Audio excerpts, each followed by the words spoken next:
Welcome back to Blue Game Studios. My name is John, and recently I was creating some help concept for my game Sou'wester wins. On Discord some people asked me how my creative process is for these, so in today's video I'm gonna show you how I go from some concept I found online to the actual model in game.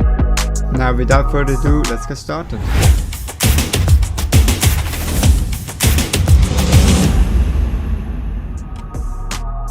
As a first step, I always search for some inspiration, even though I might not recreate exactly what I found, but it's always good to have something to start off with and to then adapt or change a little bit. For example, with this helm here, I took some interesting camera application I found online as a base and then adapted a little bit to fit my needs. And by the way, it can go really fast, this camera. I really love that concept. The idea for this creation came from some wrist assistant device I found online. It had some mats behind it which helped me get the angles right while modeling, but other than that it's really just the design that spoke to me. One of the main features of this paper was that the center of rotation is inside your wrist joint. This made it perfect to make it into a joystick concept. Now that we have the idea, let's go over to the next step, the modeling.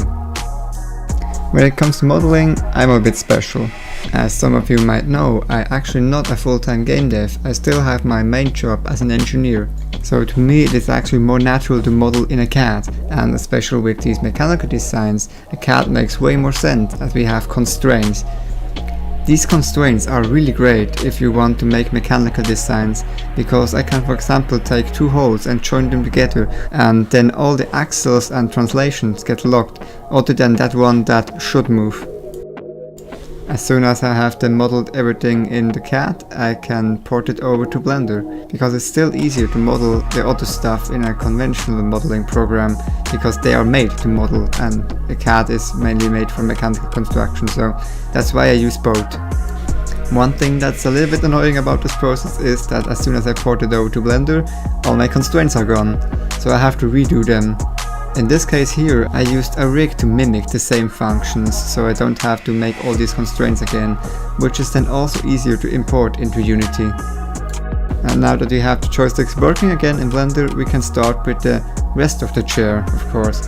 And for that I used a base model I have from Cinti and imported that, and then built upon it, because it's always easier to build upon something than to start from scratch. As inspiration for the chair itself, I took this picture here. But I have to say, in the end I didn't even use it that much because the creative process took me somewhere else, but I still liked where I ended up. With the modeling completed, we can now start with animating, and after that is done we have a finished model which we can port over to Unity. So that's my creative process, which I use to make these mechanical designs.